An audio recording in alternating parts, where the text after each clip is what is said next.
सोनपुर गांव का सबसे अमीर इंसान मोतीलाल बहुत ही दयालु और गरीबों की मदद करने वाला व्यक्ति था। सोनपुर गांव में बहुत ऐसे किसान थे जो गरीब थे, उनके पास खेती के लिए जमीन तक नहीं थी। ऐसे किसानों को मोतीलाल अपनी जमीन भाड़े पर देता था ताकि किसानों को भी कमाने का कोई साधन मिल जाए और मोतीलाल के पास भी भाड़े के पैसे या अनाज आते रहे। हर महीने के अंत में मोतीलाल अपने मुंशी के साथ गांव में आता और अपने खेत के भाड़े का पैसा या अनाज ले जाया करता। एक दिन, मालिक, इस बार खेती करके इतना मुनाफा नहीं हुआ है कि मैं आपको भाड़ा दे पाऊं। अगली बार मैं कुछ न कुछ उपाय करके एक साथ सारा पैसा लौटा दूंगा। अरे रहने दो, कोई बात नहीं। मेरी कोई संतान तो है नहीं जो मैं तुम लोगों से जोर जबरदस्ती करूं। ये सब जमीन मुझसे ज्यादा तो तुम लोगों के काम आती है। ऊपर से मैं इसका भाड़ा भी कम इसलिए लेता हूँ ताकि तुम लोगों को ज्यादा मुनाफा हो। अगर तुम्हें मुनाफा हुआ ही नहीं तो मुझे किस बात के पैसे दोगे? रहने दो, चलिए मुंशी जी। मुंशी मुंह लटकाए गुस्से में मोतीलाल के साथ वहां से चला जाता है। आहा, कितने दयालु इंसान हैं। भगवान भी ना कभी कभी कितना बुरा करता है। इनकी अगर संतान होती तो कितना अच्छा होता।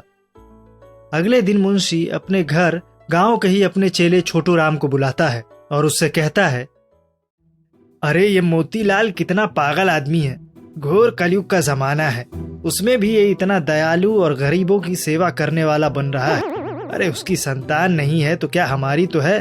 हमें तो घर चलाना होता है। इतने कम पगार में क्या खर्चा निकलता है। इस मोतीलाल का कुछ तो करना पड़ेगा। मालिक, आपकी तबीयत ज्यादातर खराब ही रहती है, थोड़ा अपने ऊपर ध्यान रखिए। मेरी बात अगर मानेंगे तो अब से मैं ही आपका कुछ काम संभालना चालू कर देता हूँ, जैसे कि गांव वालों से पैसे का हिसाब करना, खेत की देखभाल। ये सब करने के लिए साथ में गांव का एक आदमी भी रख लूंगा तो और आसानी हो जाएगी। ठीक है, अब से तुम ही गांव वालों से खेत के भाड़े का हिसाब करना। खुश होते हुए मुंशी घर से बाहर आ जाता है और मन ही मन सोचता है, अब मैं इन गांव वालों को बताता हूँ। इन लोगों ने अपने गरीब होने का बहुत फायदा उठा लिया। सबको अब सबक सिखाऊंगा।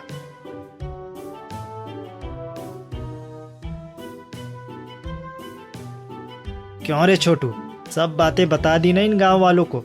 जी मालिक। हाँ तो समझ गए ना, अब से मोतीलाल जी पैसा वसूल करने नहीं आएंगे। उनका काम अब मैं ही संभालूंगा। उन्होंने भाड़े में कुछ बदलाव करने की नसीहत भी दी है मुझे। अब से जितना भाड़ा देते थे उससे 2 गुना भाड़ा ज्यादा देना पड़ेगा और कोई बहाना नहीं चलेगा। भाड़ा पूरा और समय पर ही देना है, ध्यान रखना। पर मालिक, आज तक तो कभी ऐसा नहीं हुआ। साहब को अचानक से क्या हो गया जो वो अब नहीं आएंगे? उन्होंने तो कभी भाड़ा बढ़ाने की बात नहीं की। उल्टा कई बार किसी किसान को ज्यादा दिक्कत होती तो वो भाड़ा माफ भी कर देते थे। वो तो इतने दयालु और दूसरों की भलाई चाहने वाले इंसान है। अचानक से क्या हो गया? अचानक से नहीं, कई दिनों से ये बातें सोची जा रही थी कि किसानों का बहुत फायदा होता है। अब उनसे ज्यादा भाड़ा वसूलने का समय आ गया है। अंत में मोतीलाल जी ने फैसला लिया और आज से ही मुझे ये सब बातें तुम लोगों को बताने के लिए बोल दिया। ये सब उन्हीं की मर्जी से हो रहा है। भरोसा नहीं है तो छोटू से पूछ लो, ये तो तुम्हारे बीच का ही है।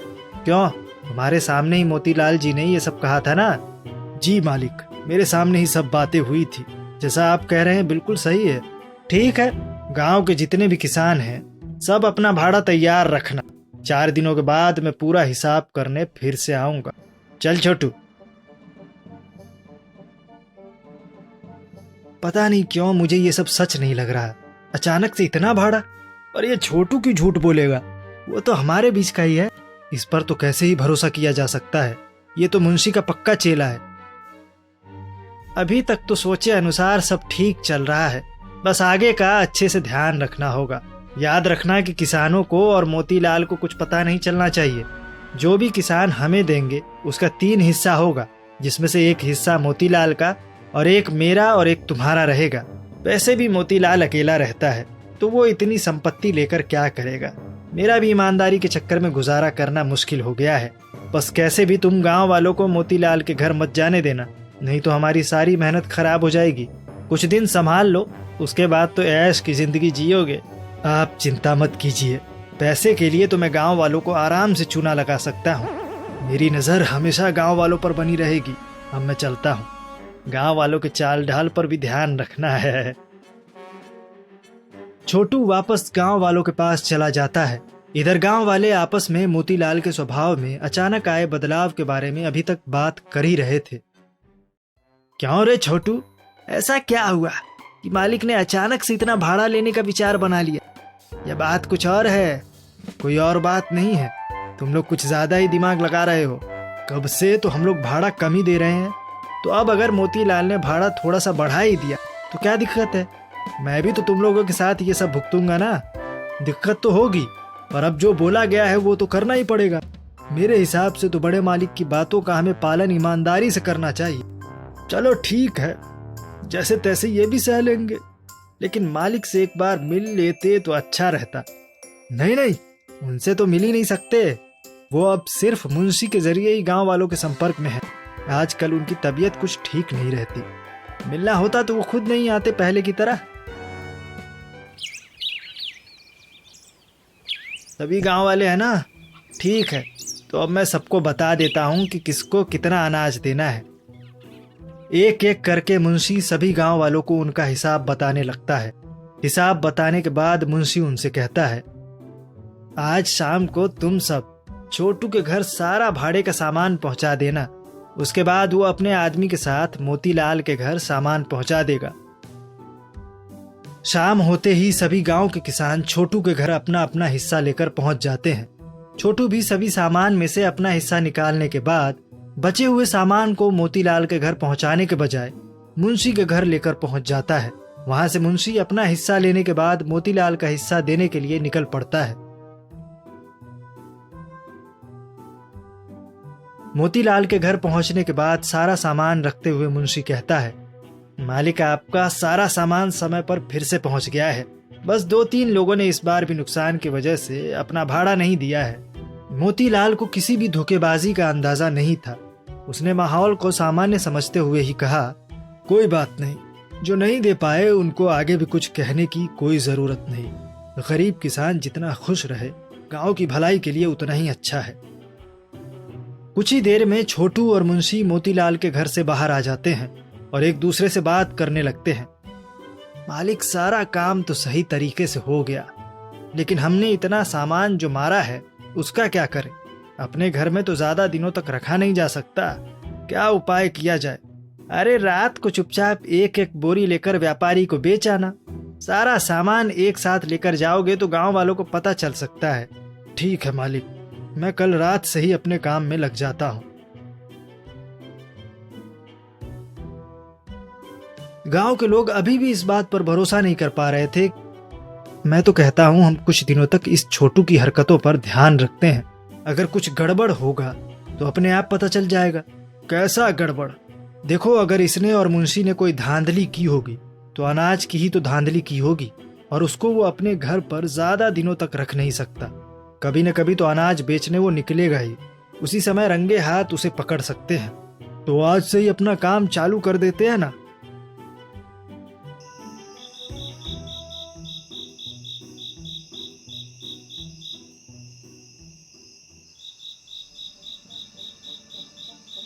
अरे ये कमीने तो यहीं डेरा जमाए हैं। छोड़ो, आज रात का प्लान कैंसिल। कल रात को मौका मिलते ही एक बोरा लेकर व्यापारी को बेच आऊंगा।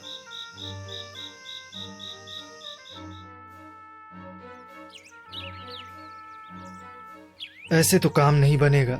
आज रात को तुम सब सो जाना, मुझे अपने खेत में ज्यादा काम करना है, तो मुझे वैसे ही रात हो जाएगी।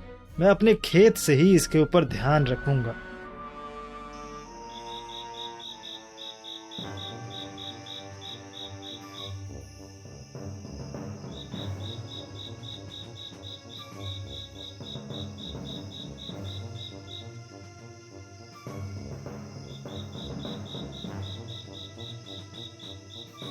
अरे इतने रात को ये अनाज लेकर कहाँ चले? कहीं नहीं, इस बार जो मेरे खेत में अनाज हुआ था उसे ही लेकर व्यापारी को बेचने जा रहा हूँ। तुम डरे हुए क्यों हो? नहीं तो। अच्छा हाँ, वो रात है ना, अंधेरे में मुझे डर लगता है। ओहो, ठीक है, तुम जाओ, ध्यान से जाना, अंधेरा बहुत है।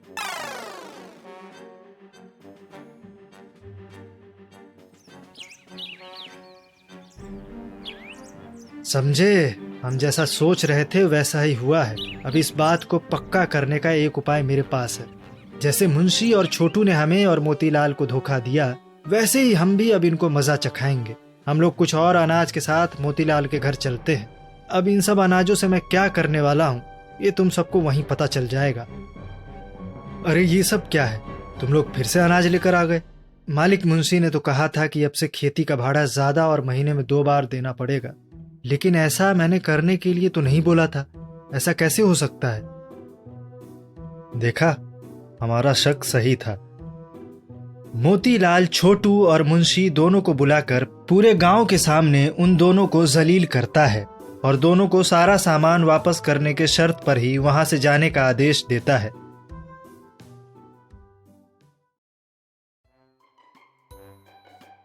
तुम जैसे लोग ही ना अमीर होने के हकदार नहीं होते।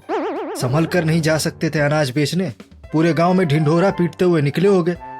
नहीं मालिक, मैं तो रात के अंधेरे में निकला था, पर पता नहीं कहां से ये मुस्कान बीच में टपक गया। मुस्कान से याद आया, मैंने कब कहा कि महीने में 2 बार खेत का भाड़ा देना पड़ेगा? झूठा कहीं का। मालिक, हम नंबरी तो वो 10 नंबरी। अब क्या कर सकते हैं, चुपचाप सारा अनाज मोतीलाल को लौटा देते हैं। हाँ, अब तो यही उपाय रह गया है बस। तुम 1 नंबर के घोंचू आदमी हो। आगे समय तुम्हें किसी भी काम में शामिल नहीं करने वाला। दूसरी तरफ मोतीलाल मुस्कान की समझदारी को देखकर उससे प्रभावित होता है और पुराने मुंशी को हटाकर उसे अपना नया मुंशी बना देता है और अपना सारा कारोबार संभालने की जिम्मेदारी उसे सौंप देता है।